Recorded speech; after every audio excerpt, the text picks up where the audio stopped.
I myself have problems. But so I think there's 3 levels to problems before we jump into today's episode. First one. Those dollar amounts weren't that far apart. Compared to what we see here and that growth over time, it is truly the compound effect.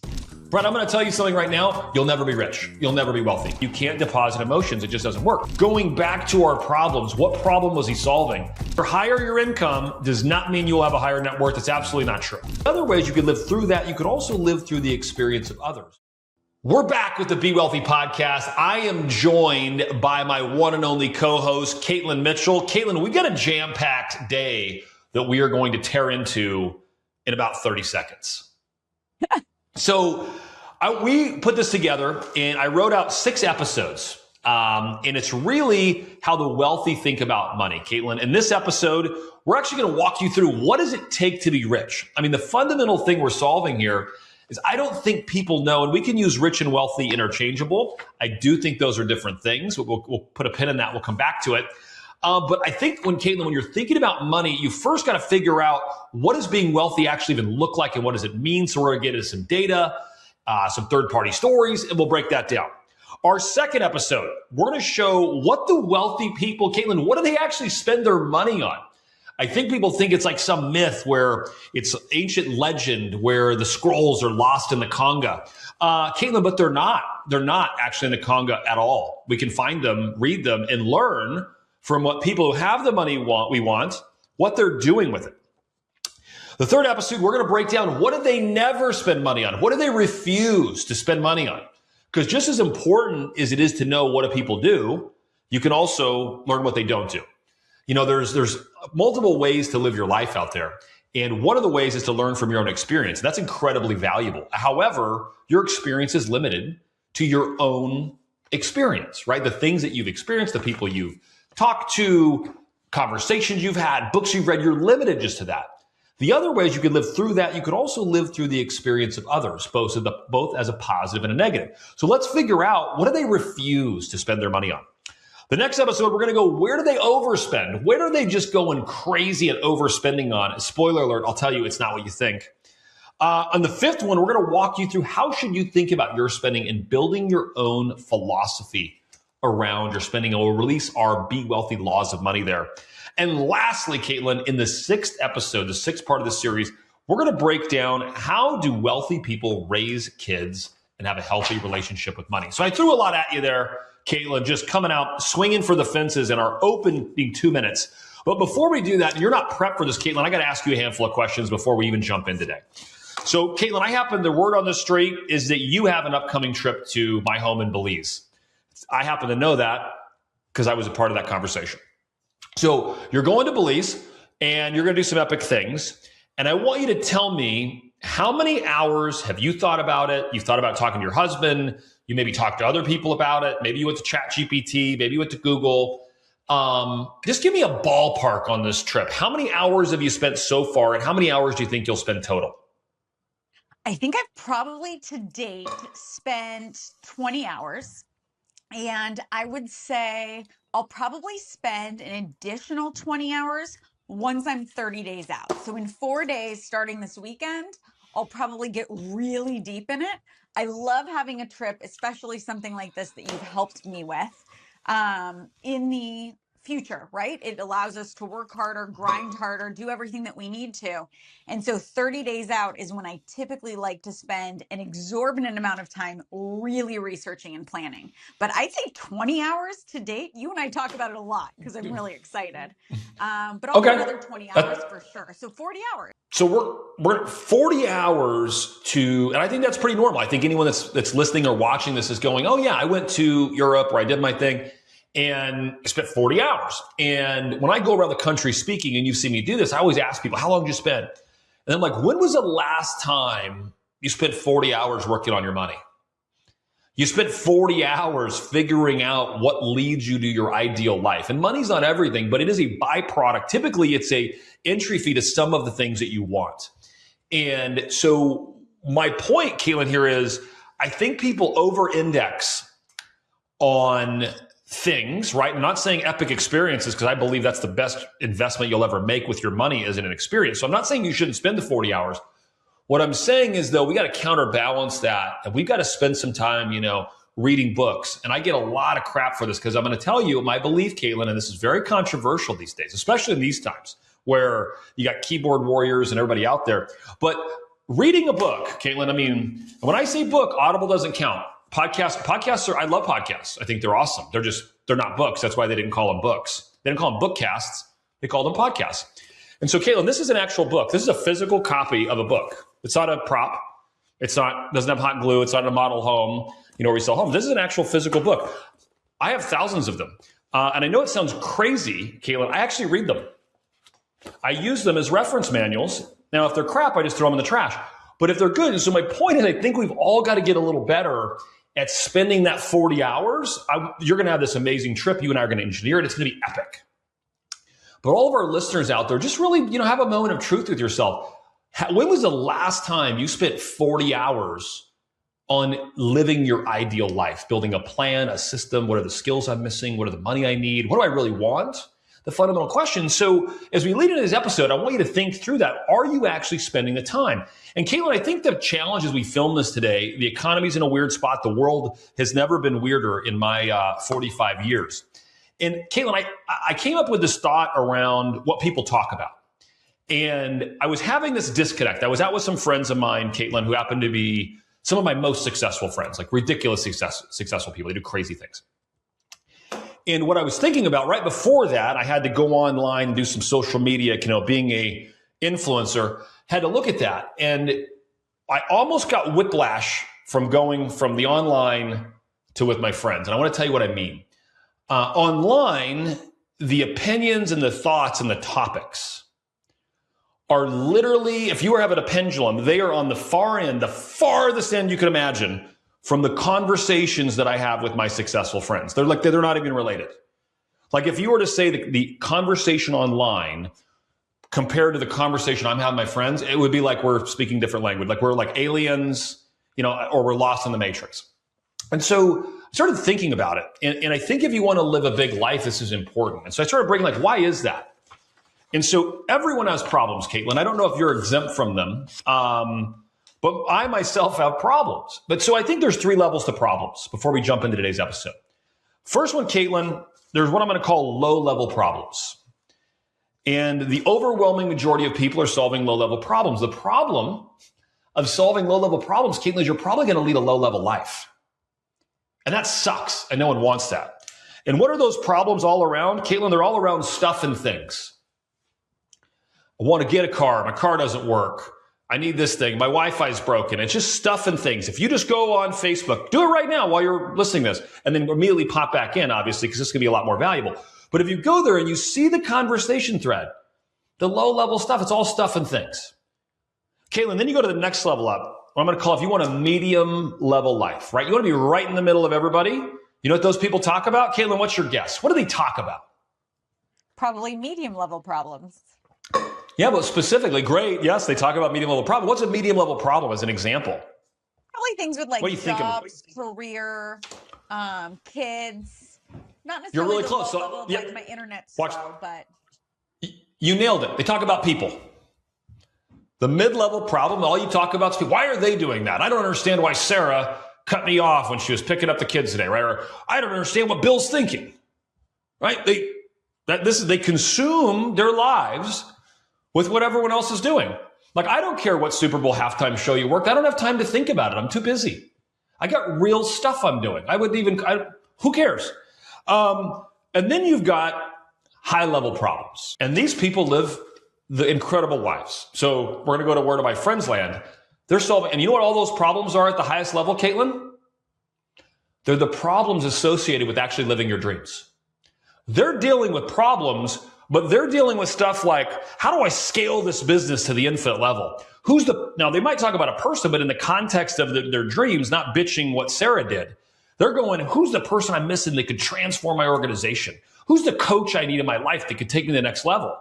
And so as you go through it, in a time where we're filming this, where the world largely seems lost to me, I think if you go back and ask yourself, what problems am I actually solving? Am I solving low-level problems around stuff and things? Am I solving problems around people that whether they do it or don't has no impact on your life? Or are you solving high-level problems that are related to your dreams? And I think about it a lot, Katelyn, because the things that I spend my time on, I really look at go, number one, in this conversation I'm having, online or offline, does it improve my life in any way? Right? It's a great, will I use any of this information in the future to improve my life? If the answer to those are no, what are we talking about?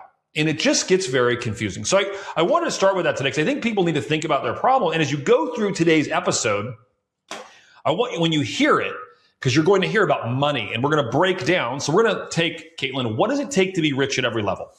And to do that, we're going to talk about net worth, your income, your passive income, and your home value. And we're going to break it down, Katelyn, in today's dollars. What does it actually take to be wealthy or rich? Either way you want to say it. Today we'll make those interchangeable. Maybe in the future we'll film a podcast on the difference because I have, I have a very opinionated view on the difference between rich and wealthy. So Katelyn, is there anything that you need to tell us or we need to talk about before we jump into what does it actually take to be rich in America today? I think that where you started this with the 3 different types or the 3 levels of problems is the perfect mental paradigm shift that a lot of us need going into this conversation, because we do typically spend a lot of our times on the low level problems. We may spend a lot of our time, and that may be something that we solve on our own. Then we may spend a lot of time in groups talking about mid-level problems, other people, things that are happening that aren't really going to enhance our lives. And it's the shift of how to go from being the average, which is what you're going to show us, to being truly rich or truly wealthy in each of these age brackets by changing what you're actually spending your time solving. And I think a big portion of that is absolutely in your mental paradigm of how you're thinking about it, the people that you're surrounding yourselves with, and the conversations and research that you're having. So I think this was the perfect transition point or paradigm to help us in order to be able to absorb this in an actionable way. You're going to share a ton of data with us, but ultimately with this data, what changes are we actually going to make in our lives? So I'm super excited to jump in. I think this 6-part series is going to be incredible. I understand why you built it and how you built it. And I think that our viewers and listeners are going to absolutely love it. So let's jump in. I agree with the episode on what it actually takes to be rich at every age. All right, so we're going to break down 4 main categories: your net worth, your income, your passive income, and your home value.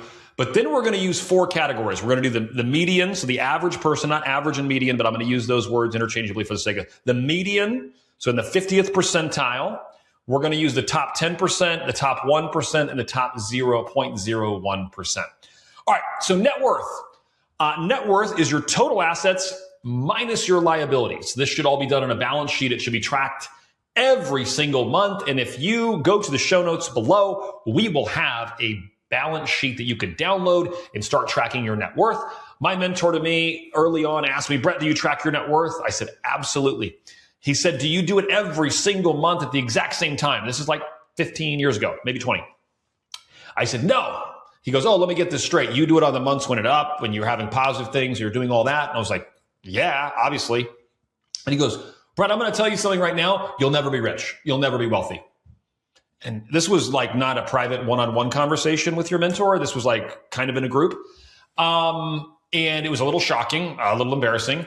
And it was brutally honest and it was true, right? If we're not measuring where we're at today, where we want to be at some distant point in the future, there's no check-in points, right? People don't miss their goals, Katelyn.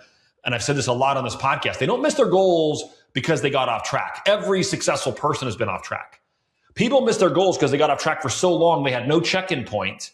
And over the course of 10, 20, 30 years, they went so far off the destination. And sadly, if you do 30 years, you may be able to not get back on track of what you originally wanted. You could still set big goals and pursue it in the future, but you're not going to get those 30 years back. So Katelyn, imagine if we're running a marathon and it's 26 miles and we're running that and we get about, let's just call it halfway, we're 13 miles in. But we have no mile markers. So we've just been running. Do you think there's a chance, Katelyn, that you thought that you've ran further than you have? Well, I ran a marathon, and that's 100% a chance. I'm always going to think most likely in something hard or difficult, I'm further along than I am.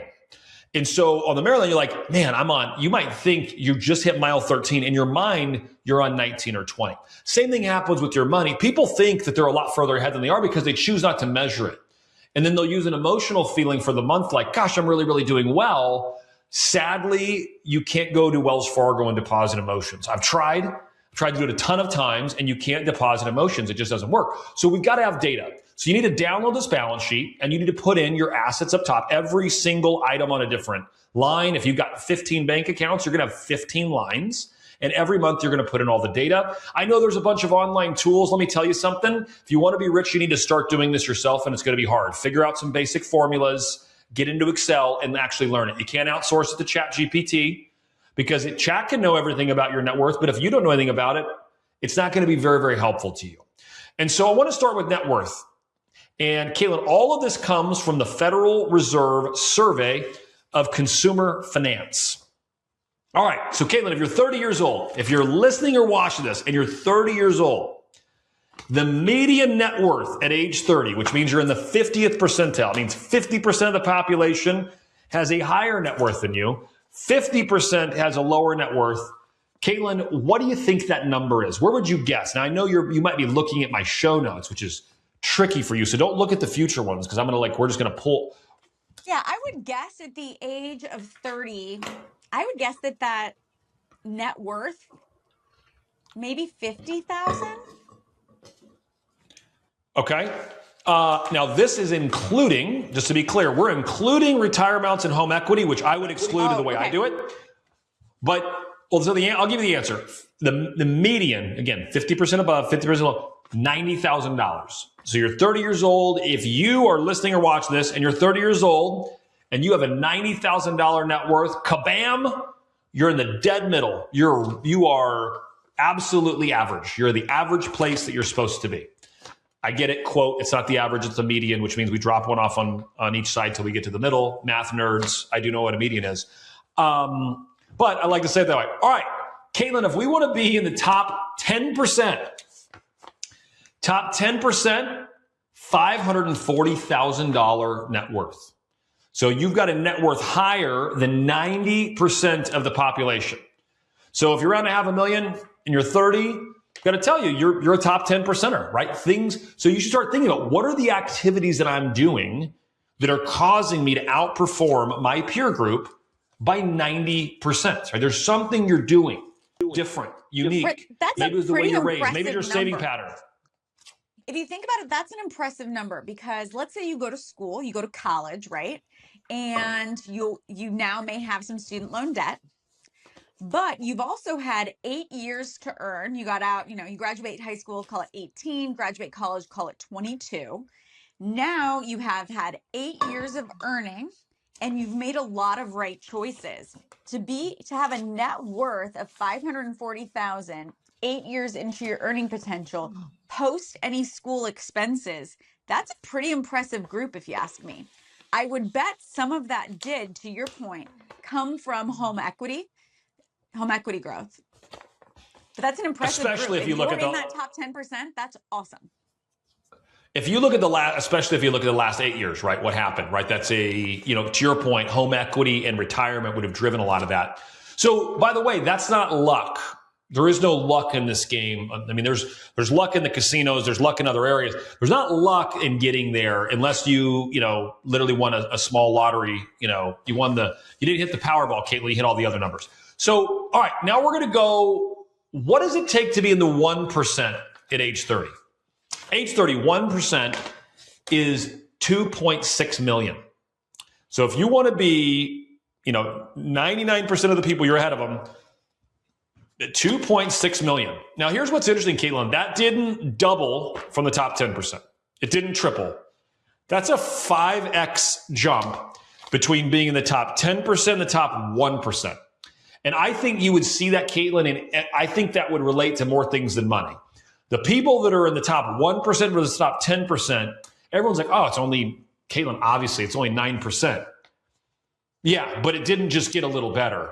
It got 5 times better. This is crazy. Look back at this. So the median net worth age at 30 was 90,000.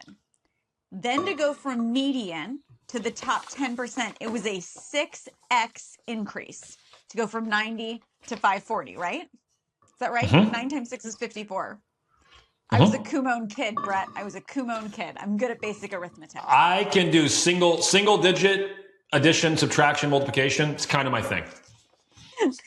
Then again, you have another 5x to go up that additional 9%, which is pretty impressive. Well, now we're going to go to the top level, 0.01%. And Katelyn, the numbers get weird here, right? All that means 1 in 10,000 people. You are now 1 in 10,000 people. Now, the data is not perfect here because we've got such a small group. I mean, you're 30 years old and you're 1 in 10,000. They give a range here. Now we're moving out of hard numbers, Katelyn. We got to move to ranges. But I'm just going to use the lower end of the scale. You got $25 million. So basically, you have from 1% to 0.01, and it's another 10x.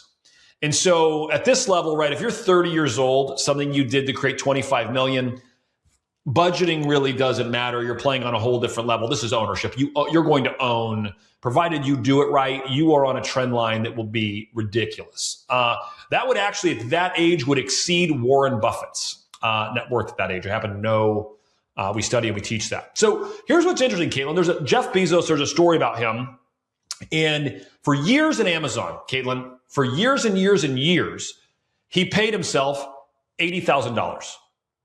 He paid himself 80 grand a year, but on paper, he was making tens, hundreds of millions, even billions of dollars. My favorite story about Bezos, he was driving, Katelyn, I wonder if you make sure you know this, he was driving a 1997 Honda Accord while he was worth over $25 billion. So Katelyn, I think it's important to look at what Jeff Bezos did. He's making $80,000 a year. And yet at that point, when he was paying on the $80,000, he was making in his company, right? $80,000 is his salary, but his stock was worth tens, hundreds, even billions of dollars at that point in time. He was driving a 1997 Honda Accord while he was worth $25 billion. You can go on the internet right now, go to YouTube, type in Jeff Bezos 1997, and they're actually interviewed him. How do you drive this car? What are you doing when you're worth $25 billion? I mean, this guy's in the 0.00001% for his age, his peer group. And he literally looks to the interviewer and says, this is a great car. I don't understand. This is just a great car. Going back to our problems, what problem was he solving? He wasn't on stuff and things. He's not talking about people. He was doing the problems attached to his dreams. So if you're listening or watching to this and your net worth is, let's say, $100,000 and you have a $70,000 car, I'm not here to judge you, but Jeff Bezos would say you're crazy and insane. And he would look at you like you're completely nuts and overspending. Actually, Katelyn, if we study the ridiculously wealthy, I think like Warren Buffett had a net worth of $2.6 million and bought a home for $100,000. So the point I'm making here is the wealthy are doing something radically different.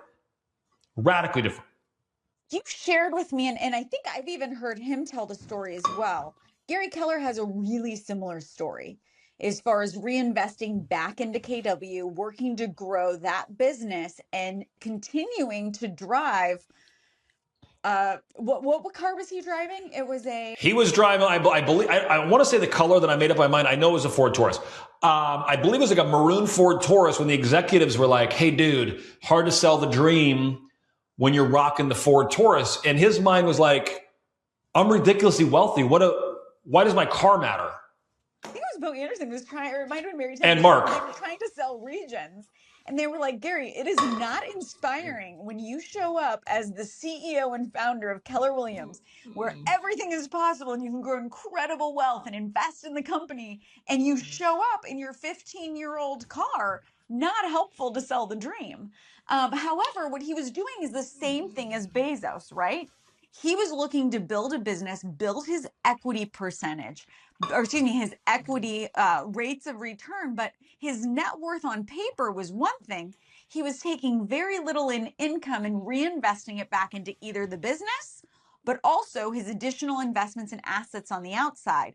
And Gary Keller today could probably buy the majority. He could probably buy the Ford manufacturing plant at this point several times over because he made those choices then. I think that's the big piece. It was two choices. One, solving the right problems and building something larger than your income today. And then number two, looking at the expense load of what you're allocating toward your life such that you have the excess capital or the excess income to go make those investments and actually solve those right problems. I think it's that balance.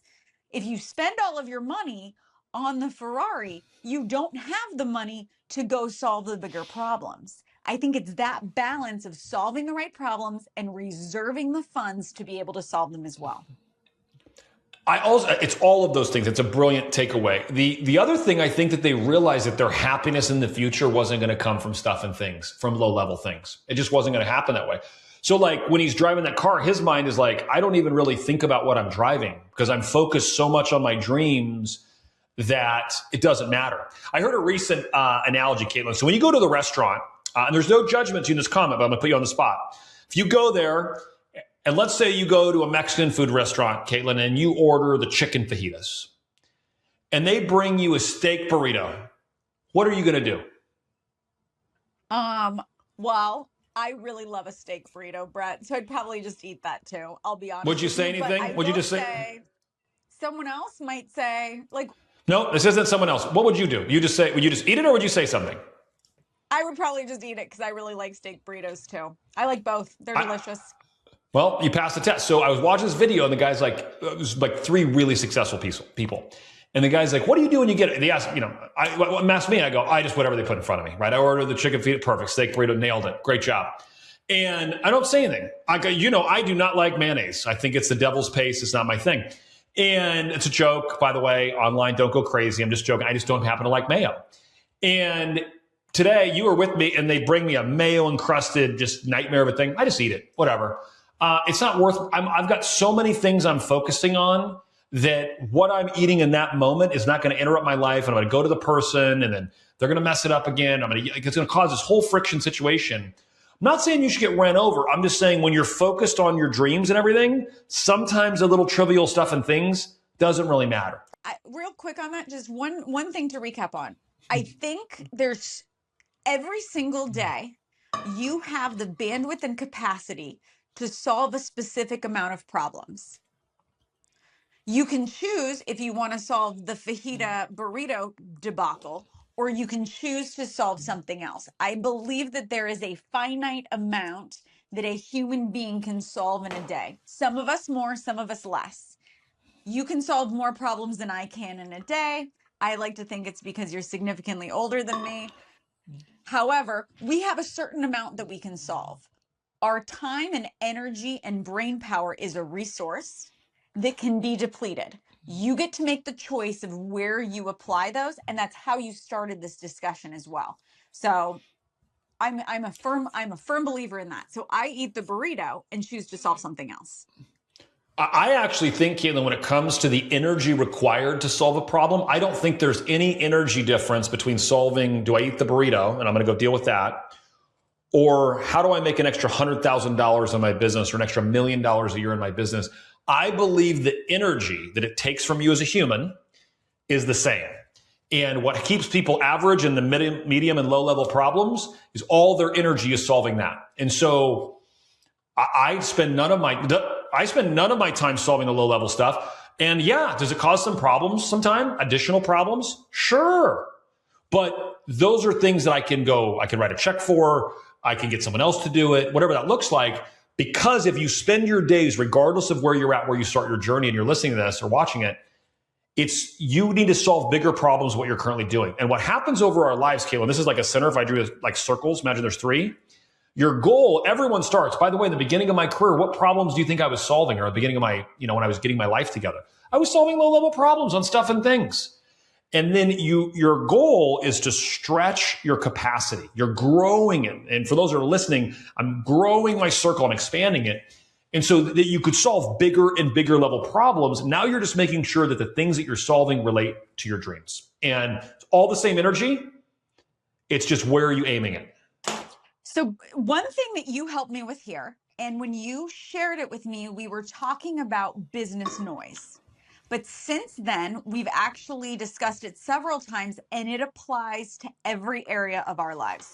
About a month ago, was it just a month ago? We went on a walk, and I really needed some help on how to properly determine where to spend my time and energy as a resource for our companies. There were an unbelievable amount of low-level problems coming at me. Call it stuff and things. There were an incredible amount of people problems coming at me. Call those team members, client concerns, people I care about who need more from me than I have the capacity to give them. And I call it a 10-hour workday. And then I had some really big, gnarly, hairy, need to solve it, major problems that could either grow the company or reduce friction in the existing organization. And when I say friction, Brett, I mean stress to the organization due to inefficiencies or friction due to lack of clarity. So I had these three types of problems, similar to how you started this. And my question for you was, how do I determine where we should spend my time as a resource of the company? Take me emotionally out of who's pulling at me and what does this look like? And do I like Johnny or is Susie more important? As a resource to the company and you as the CEO, how do you want me to think through on a daily basis and build a mental model for how to allocate my time and resources? Because I can't do it all. And even if we hired 46 people, it's still going to exist. So, Brett, if we can spend the next hour on this walk to build out a model so I don't have to come to you every 5 seconds and say, what are my priorities? How do we do that? And you gave me something that was wildly liberating, not just in business, but in my financial world of the problems I'm solving, along with my personal world. And here's, obviously you remember, but for those listening, here's what it was. Brett shared with me that the problems you're solving or what you're looking at first every single day when you look at the time block for it is, what problem can I solve right now that will have a compounding effect in the future? The term Brett used was, how can I was it little gifts? What was it? That it's going to give me a gift in the future? I give gifts to future Brett. Oh, you give gifts to future Brett. So what can I spend my time doing today that's a gift for future Brett? So one of them could be, if you're listening on this call, when you first set up your personal balance sheet, man, that's a pain in the butt. It's a pain in the ass. It's going to take you probably 2 to 4 hours to get it set up the first time. But that's a gift you can give to yourself in the future, because now on the first of every month, it's going to take you less than an hour to fill out your balance sheet and set your whole allocations for the month. It's awesome, right? So spending 4 hours doing something compounding like that is going to be a lot more valuable than something that wouldn't be. So now in business, when I look at how do I choose to spend my time to solve the problems that'll compound or give me a gift in the future, it makes total sense to me. I'm spending those time blocks building a system, building a model to train someone, building a automated onboarding system that many members can go through. It's going to be something that's going to compound and grow and stay with the company. Versus before, I didn't have that determining factor. Before, it was whoever's the loudest in my inbox got my attention. And a lot of times that was the low level. That was the stuff and things. That was the people issues. It wasn't the things that would compound over time. So when you think about Bezos, he wasn't spending time figuring out what was the coolest new car that he should drive. He was solving the larger problems that compounded. And I would say Jeff has given himself a lot of gifts in the future, right? Same thing goes in your financial world. When I look at my personal balance sheet now at the first of the month, the problem I'm asking myself really isn't, how can I cut my one-time spending this month? Maybe I'm looking at, how could I go ahead and hire a company like Energy Ogre to go out and hunt all the different utility companies and get me the lowest possible rate that's going to save me every single month? Or how can I find the one thing that I could implement, study, train to make an additional $100,000 this year that then I can invest and move forward? So when you're thinking about your challenges as you're listening to this, and maybe you're you're 30 years old and you're saying, hey, I'm at the $90,000 net worth. How am I going to get to that top 1% or 0.001%? And you're saying, Brett, I get it. I need to solve bigger problems. Use the tool that really changed things for me. What problem can I solve right now that may not be the loudest problem? It may not be the problem that puts me in pain today, but it's the problem that's going to compound over time and pay me gifts in the future. It was the biggest game changer for me. So I want to make sure we share that with our people today. Well, it was so it was so good what you just shared, and thank you for the kind words. But it's how I think about life, right? How can I give myself a gift in the future on the work I'm doing today? And so right now, what I need to do, Katelyn, all of our listeners, is stop what you're doing. If you're at the gym, you're on a walk, maybe you're on a walkabout like I was with Katelyn, do us a favor. Click follow so you never miss an episode of this, because we're going to go through a 6-part series. I don't want you to miss it. Your life's busy. Things are going on. Right now, take out your phone, click follow, and do us a favor. If this is adding value to you, leave us a review. This is our give back to the world, and we would appreciate your reviews are the fuel that keeps the fire burning. So, Katelyn, we've got to get better at making decisions. And everything you outlined in that compounding effect, right, you're solving the problems related to your dream. Those are the ones that compound. It's not stuff and things, right? Stuff and things, you fix it one time, you're done. So let's go on. Median net worth, age 40, goes up a little bit, $130,000. So 50% of the people higher, 50% of the people below. If you're 40 years old, I'm 45 as we're filming this. The average person, the median, 130,000.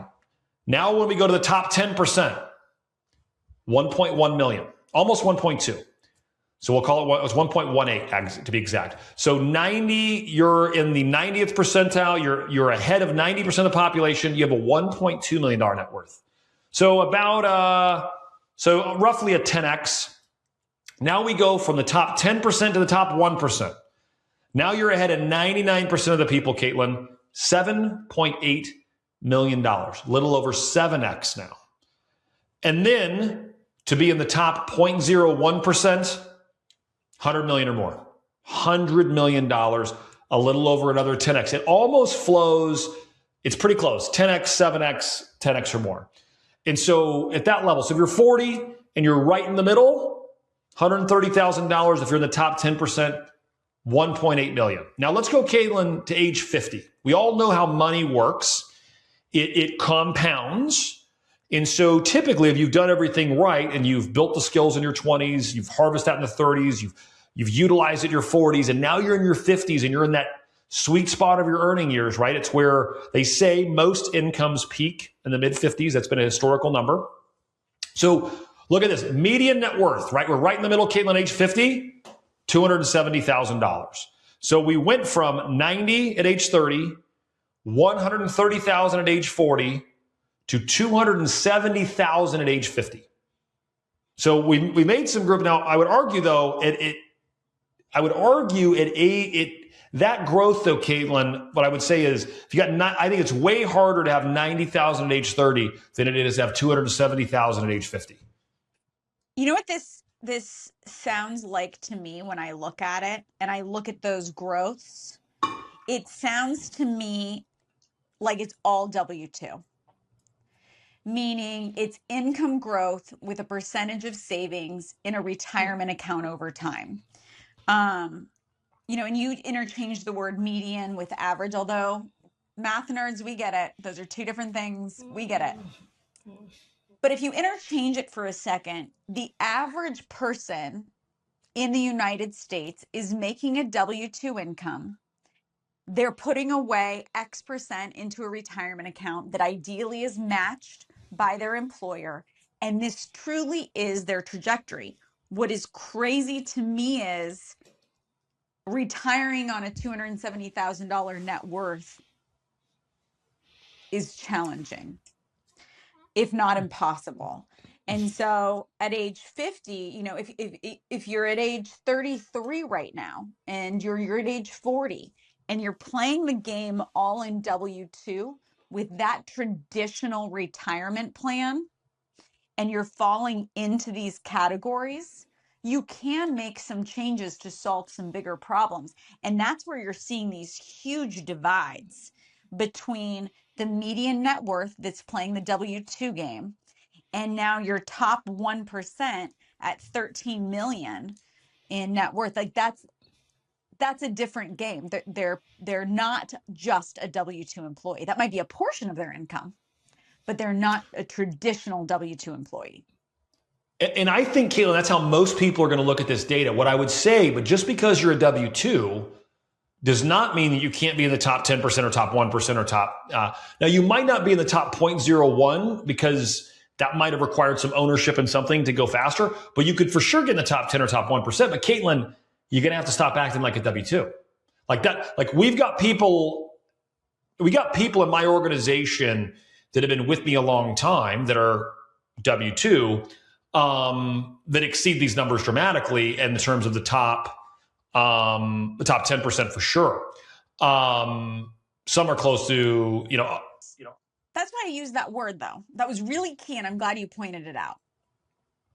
In the median net worth, where they are primarily W-2, is their income, and they're utilizing the standard retirement plan that's put in front of them. The people who are in the top 10 or 1% may be W-2, but they're not using just their W-2. W-2 income's awesome. Get income in every possible way that you can. If you're a W-2 employee, that's fantastic.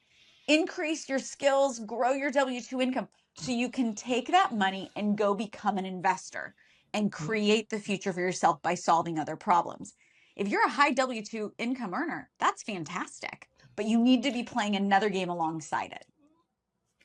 It's a huge point. I would tell you, if I looked at my net worth today, everyone's got a day job, right? So you're a W-2 person, got a day job. I currently have a day job. I'm a CEO. I get paid just like anyone else would, right? I get distributions for pay to be the CEO. That's usually, that's twice a month or whatever. And then I get some distribution of profits because I own the company. But that alone isn't what got me where I'm at. I had a separate thing that's my money was a business. And so the money I earned that I didn't spend and torch on stuff and things went to other things that allowed me to grow this massive net worth over time by buying assets that produce more income that I can invest back and buy more assets. And so that's what the difference between most people are, almost no one, unless your income is insane, like Elon Musk, is going to make all of their wealth off their day job. It's going to be what you did with your money. So if we go back to the 50-year-old, right, the average median person, $270,000, top 10%, Katelyn, 2.5 million. We get to 2.5 million. So about a 10x. To be in the top 1%, if you're 50 years old, you need a net worth of $13 million. And we didn't go to the top 0.01% because just insert hundreds of millions. But here's the point I want to make on the 50-year-olds, Katelyn. Between ages 30 and 50, the median person gains about 180 grand over 20 years. Let's think about that for a minute, Katelyn. I mean, that's not a lot because even if they, first of all, they're getting the lift from the growth. So if you get 20 years, it's literally a little less than $20,000 a year. But it's way worse than that because there's compounding nature in this. So that person that's doing that is putting $3,000 to $5,000 a year away. I don't care how much money you make. Every person can save $300 a month. If you can't do that, get a side hustle. There's 50,000 of them. And so the gap, here's the thing, right? That's the challenge here. Why the top 1%, Katelyn, the gain is over $10 million. So the average person is going $180,000 north. The top 1% are going $10 million north, right? It's not that the wealthy 1% play by some super, slick set of rules that, again, were encrypted and only if you can figure it out. They're just not buying stuff and things and crap and getting their money to work for, right? That's the difference. Everyone watching or listening to this can be ridiculously wealthy, provided you understand the economics that drive it. It's really crazy. At 30, the separation, it seemed like a lot because we were like, oh, it's it's 6 times between the median and the top 10%, then another 5 times. But those dollar amounts weren't that far apart. Compared to what we see here and that growth over time, it is truly the compound effect, where over time that J curve for the top 10%, the top 1%, and then obviously the 0.001%, it grows astronomically. So those habits and behaviors change drastically at the 50-year age mark. 100%. And so you think about, right? So now let's look at how really wealthy people did it. We told the story about Bezos. So Oprah, right, did not become a billionaire, Katelyn, because of her day job. She had a very successful show. But how did she become a billionaire? There's a bunch of people that have had successful shows on TV. Ironically, Katelyn, almost none of them are billionaires. Why is she a billionaire? Here's her direct competitor, Ricky Lake. Ricky Lake is not on any Forbes top net worth list. I mean, the biggest shows ever. Yep. Pick your person. Ellen DeGeneres. You name the greatest talk shows of all time. Probably the vast majority of them have a sub $10 million net worth, if not less. And one of them is a billionaire. Did she do it from her day job? No. She invested and she actually owned her own production company. So she took her money, put it into the investment company, so she owned the content distribution. So when she was done with her show, the income didn't disappear. It kept going and going.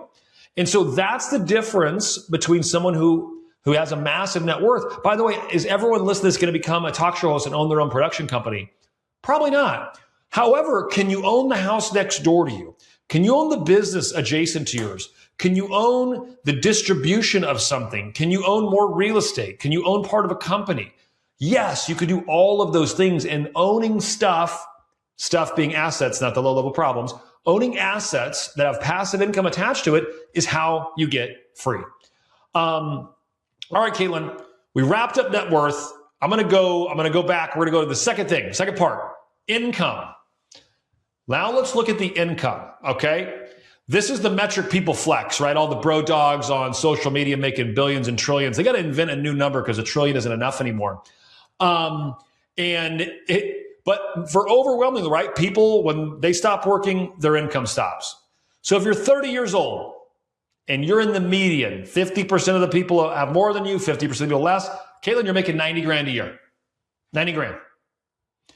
Top 10%, you're making, if you're 30 years old, you're making 150 to 180,000 bucks.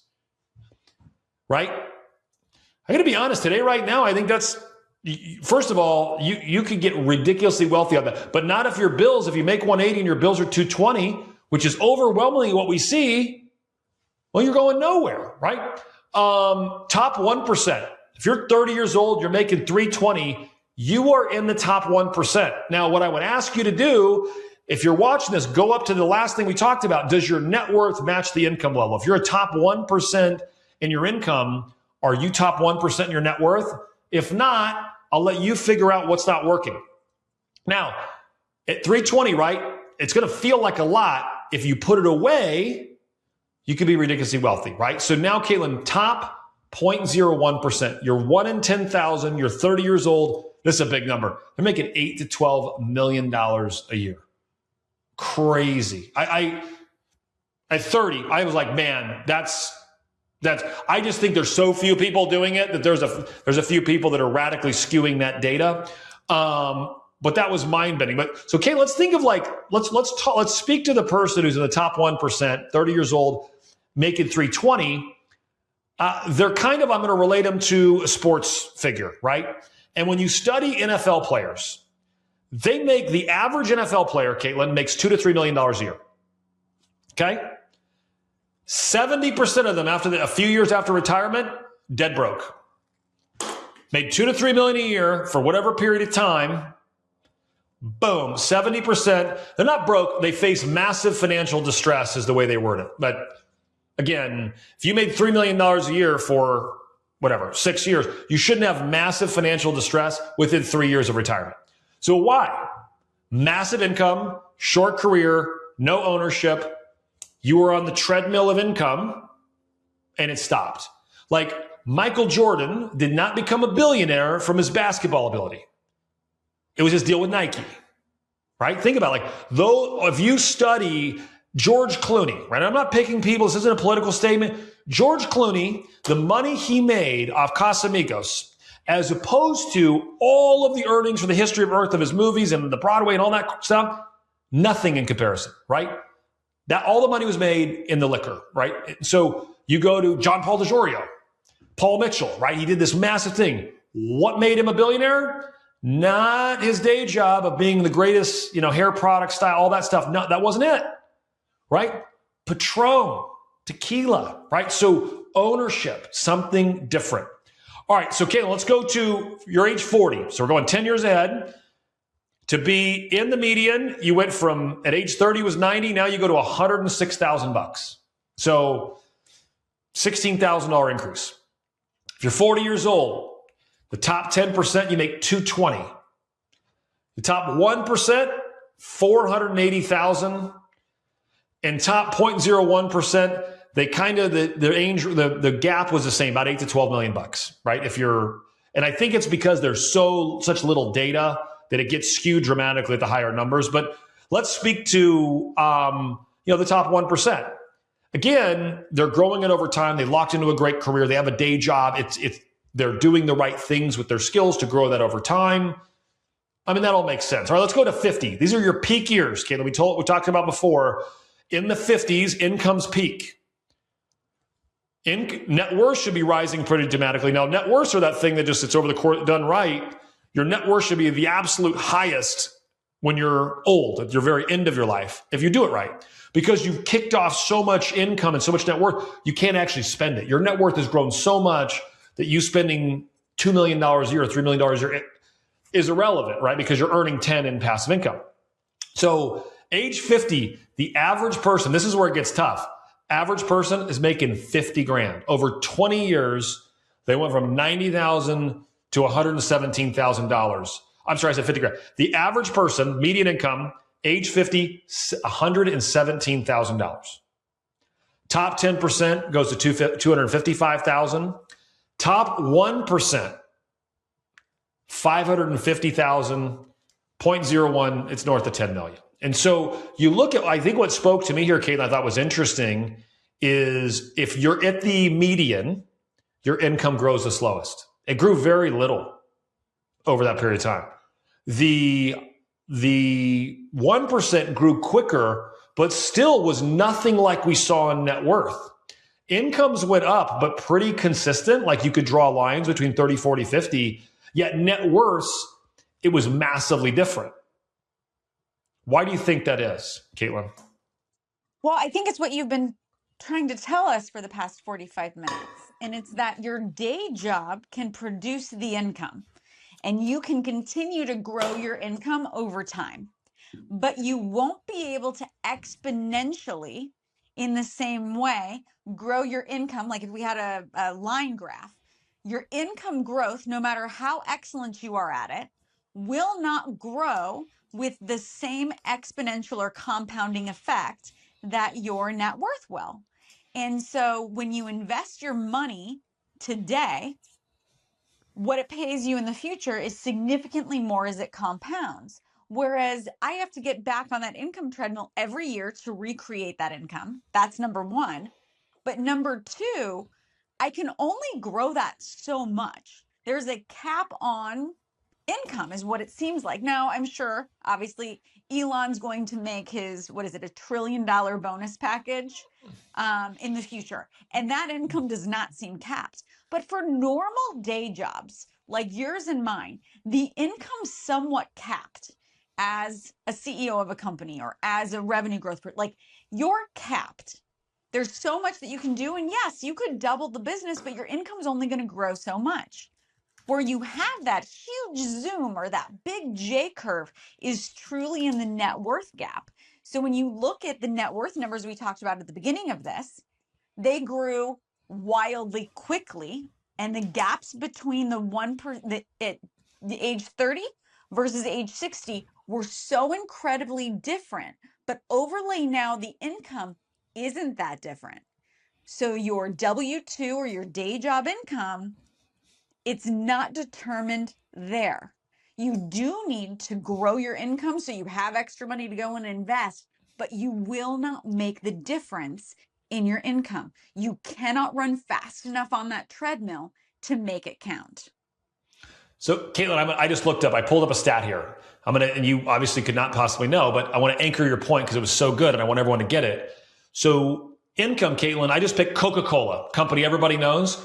What was the base salary of the CEO of Coke? What's your guess for 2025? This is James Quincy, chairman and CEO. Chairman and CEO, Coca-Cola, base salary, not including any perks? Nope, just his base. That guy's making $550. Huh, maybe $1 million. Higher than that. $550 to $1 million. Yeah. He's making 1.6 million. But I think everyone on here, you guessed low because it was very smart. I think most people are like, oh, they're making 10, 20 million a year. That's why they have all these net worths. No. Now, is there an incentive package? Yeah. If he goes and finds a way to get Coke to grow by 20%, sure. Does he get a spiff of $20 million bonus? Yeah. But you can get the same spiff in your investments if you get them to grow exponentially too. So the point I love you're making is income is not correlated to net worth. Everyone should write that down. Your higher your income does not mean you'll have a higher net worth. It's absolutely not true.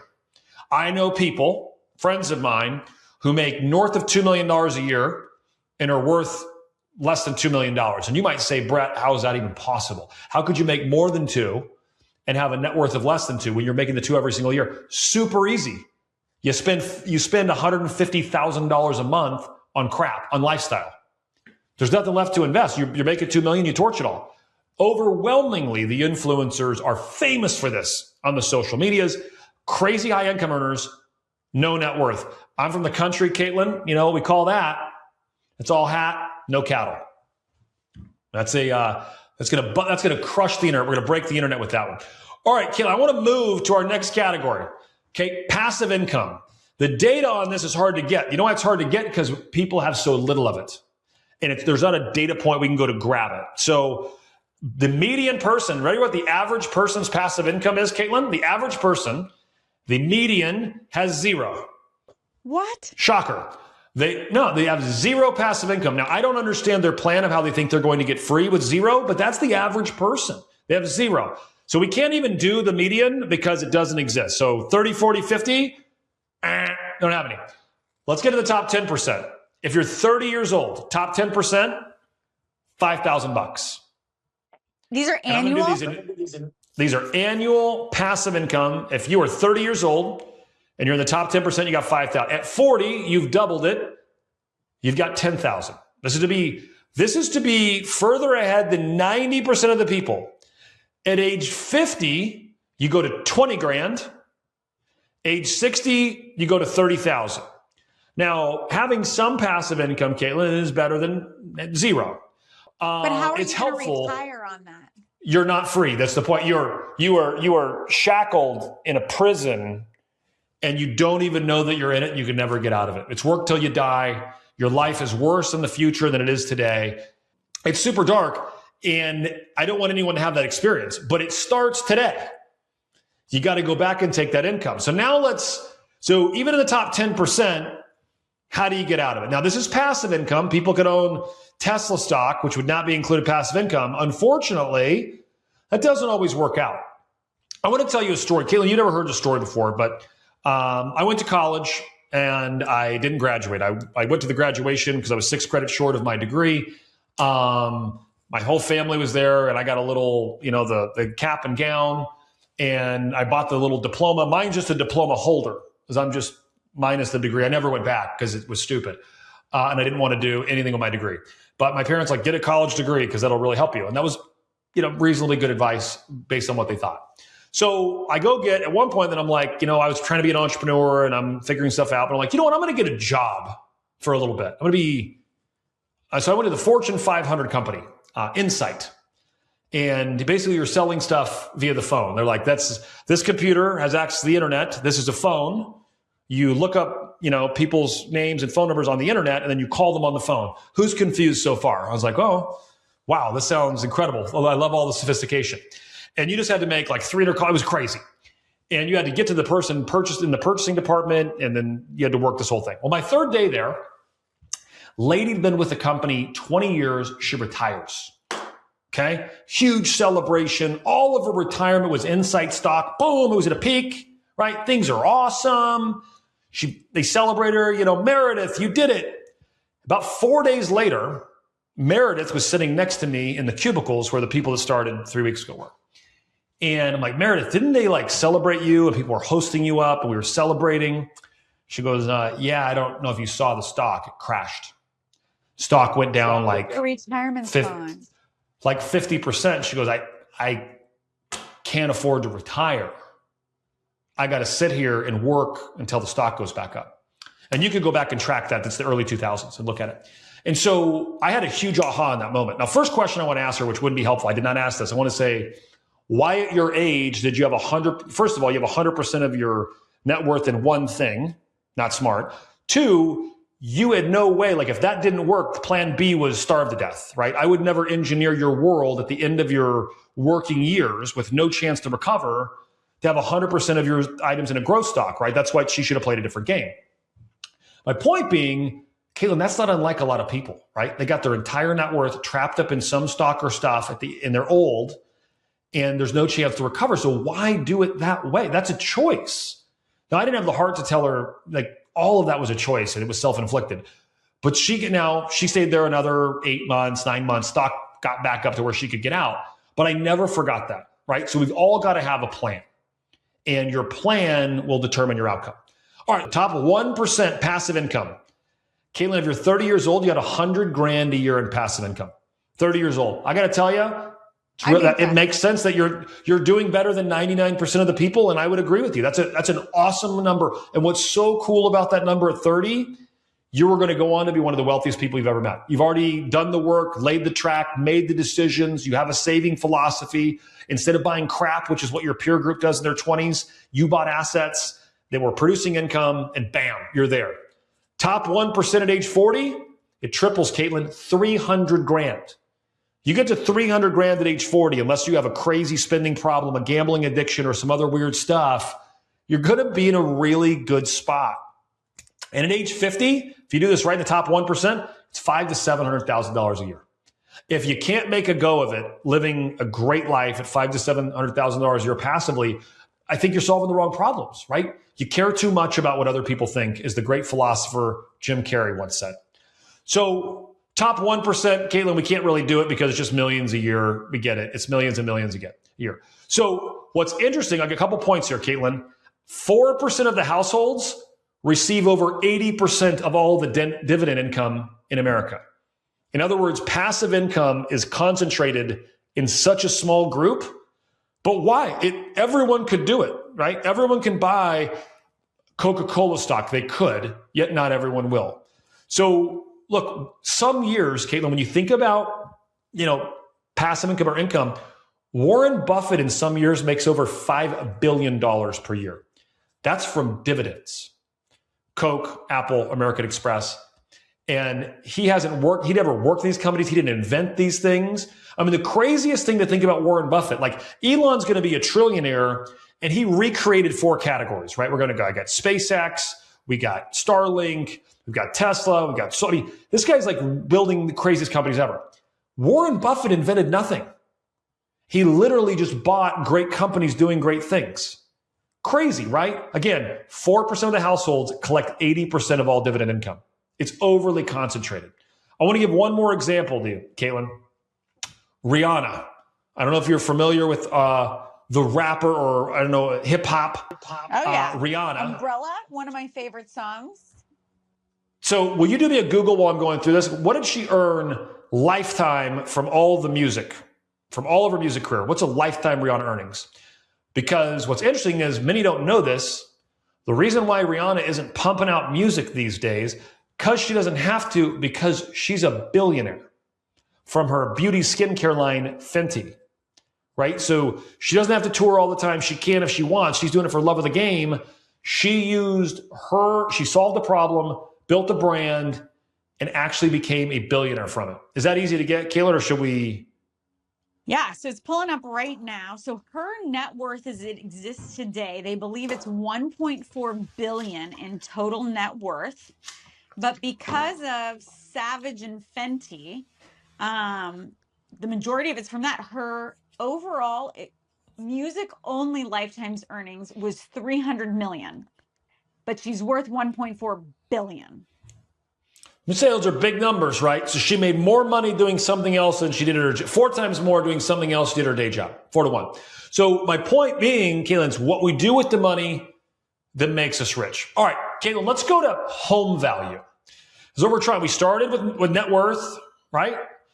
Where are you at? Then we went to income. Now let's go to your home value.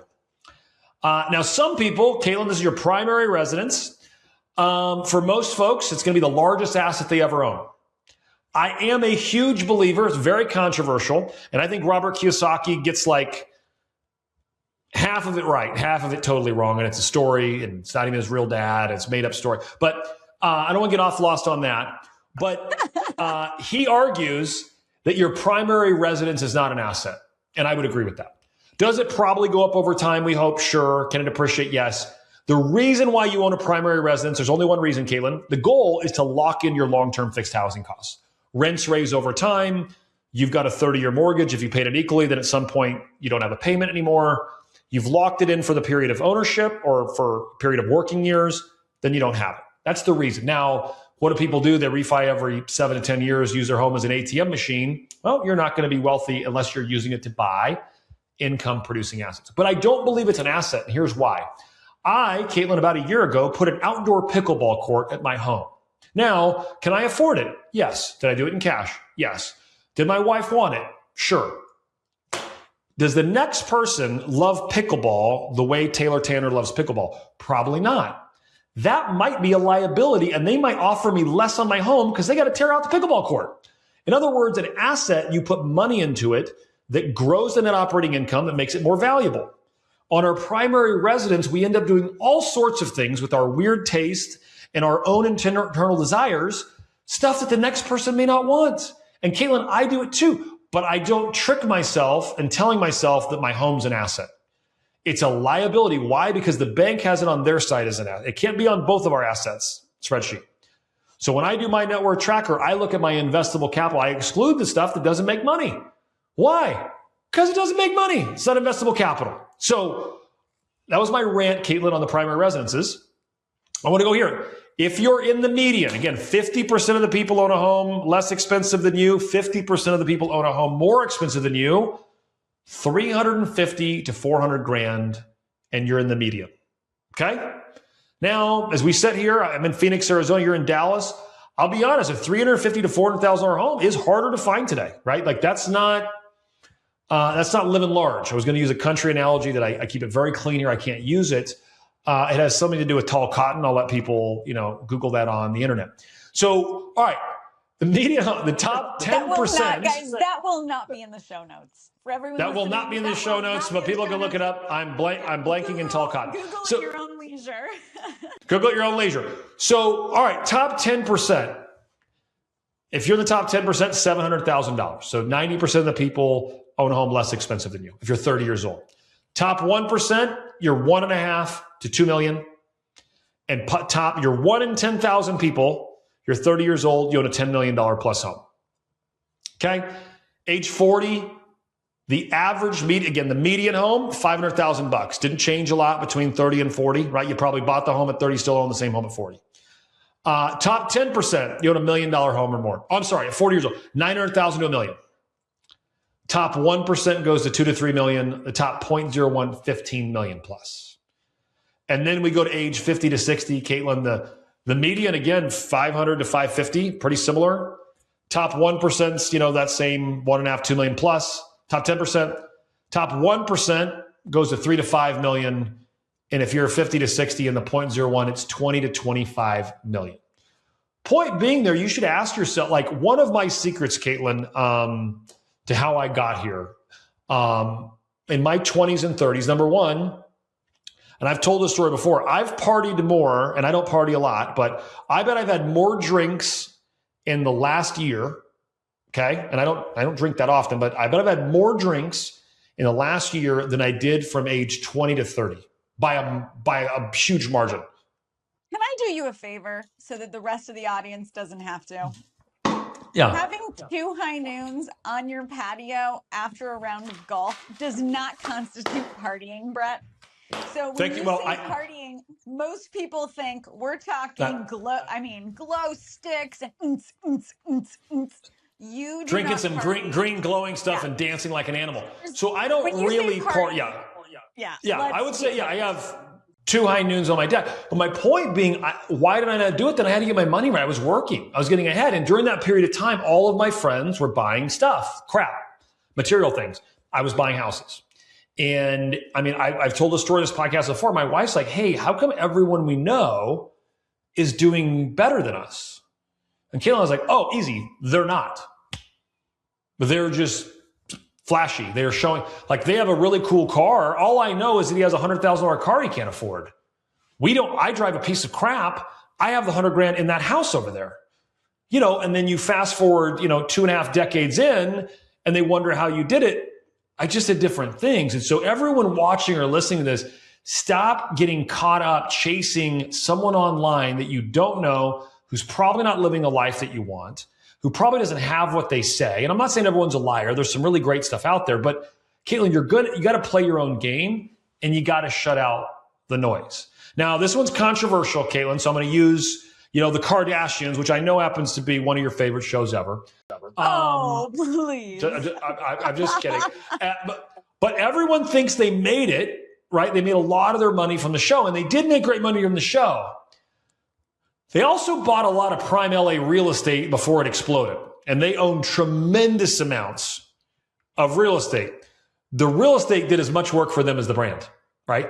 So it's just interesting when you think about it. You get, again, LeBron James, crazy income earner, owns a lot of income producing assets, right? So the point we're making here, Katelyn, income doesn't determine where you land. Raw intelligence does not determine where you land. All things equal, you would rather be smart versus stupid. But there's some of the smartest people out there, Katelyn, that have no net worth and low income. And I know some people that are, the dumbest people I know, who are ridiculously wealthy and make a fortune. So income isn't the game. It's a set of principles you learn to live by. So Katelyn, here's what we broke down today. If you're 30 and you got 90 grand net worth, you're normal. If you're 40, you got 130, you're normal. If you're 60 and you got 390,000, you're normal. Wealth's not income. It's the effort you put into it, and wealth is determined by ownership over time. Katelyn, we threw a lot at people in the last hour. I think that they all can go back and look at where they're playing, change the game they're playing. And before we wrap here, what are your thoughts as we get ready to wrap this podcast? So I have 3 action items for anyone who's listening to this that's saying, no matter where I fall on the scale, I want to do different or better. I want to go back and start solving the problems that matter. Not the low-level problems of the stuff and things, not the mid-level problem of people and drama and things that are happening around us, but really those high-level things. And Brett, how do I start on that? That's what we constantly have questions that come to us that say, what are my action items now? I get it. What do I do? So there's going to be 3 key steps, and we're going to include these in the show notes. The first is what Brett talked about. If you are not tracking your net worth on your balance sheet on the first of every single month, you are not in the game. You will never be rich. You will never be wealthy. It doesn't happen by accident. Track it. Good months, bad months, it doesn't matter. That's the first thing to do, and just start tracking it every single month. You can print it out, share it with your partner. Hopefully you're moving in the right direction. Brett mentioned to a couple of our members at one of our last masterminds that said, the worst is when you go backwards. Brett said, I actually love it. When my net worth, if it went backwards, now I get to dive in and ask the question, why? Was it spending that changed? Was it a different part of, capital allocations? What changed that caused that, such that I can make those tiny pivots to make sure I stay on track? Track your net worth. Do not be afraid of the bad months, because that's where the opportunity exists. Number 2 action item. You are going to be able to download the actual wealth plan of how to build a $50 million wealth plan. And Brett challenges us to do it in 30 years. The reason that he does that, spoiler alert, you're going to find out that based on the median-ish or top 10% income levels he just went over, you'll be able to set money aside to make the right investments to be worth $50 million in a 30-year period. Almost every single person listening to this podcast will be able to execute it. But if I had told you at the beginning of the podcast that Brett was going to, or beginning of this episode, that he was going to show you a really simple way to be worth $50 million, you probably would say, not me, that's too much money. How is that ever going to happen? Do the exercise, because you're going to see it's very small habits over a 30-year period that can make sure your net worth grows the exact same way as what he showed here. That when you're 30 and your net worth maybe is just the median, how do you make sure at 50 or at 60 that your net worth's that top 1%? And that exercise is going to show you how to do it. And these episodes that are coming up are going to show you how to do it even faster. So you're going to see very easily you could do it on your own in a 30-year period. But now by listening to Brett and implementing these strategies, you'll be able to compress that timeline. Third action item, Brett, is going to be an exercise we're going to share with them that we have covered in previous episodes. So we're going to have the link to the previous episode as well as the worksheet. And that's the path of money, really understanding how does the money flow inside of your home so that you can start seeing and tracking that progress. So 3 action items. Number 1, balance sheet. Make sure you download it, track it, do it monthly. It's a date with yourself that will pay you gifts for time to come. Number 2, create the wealth plan. And guys, spoiler alert, you're going to go, holy crap, I can actually do this. And then number 3 is going to be to start watching how the money flows inside of your household. If you do those 3 things before next week's episode, you will absolutely be crushing it. And guess what, Brett? We'll be solving the problems that are going to make our lives epic. Katelyn, that was incredibly good. We will drop all of that in the show notes. Our next episode, we're going to cover what the wealthy actually spend their money on. We had a huge episode today. I hope you took a lot from it. Please do us a favor. Follow our show. Leave us a review. That's Katelyn Mitchell. This is Brett Tanner. This is the Be Wealthy podcast. Go out there. Think big. You can have it all. We'll see you all here next week. Bye, guys.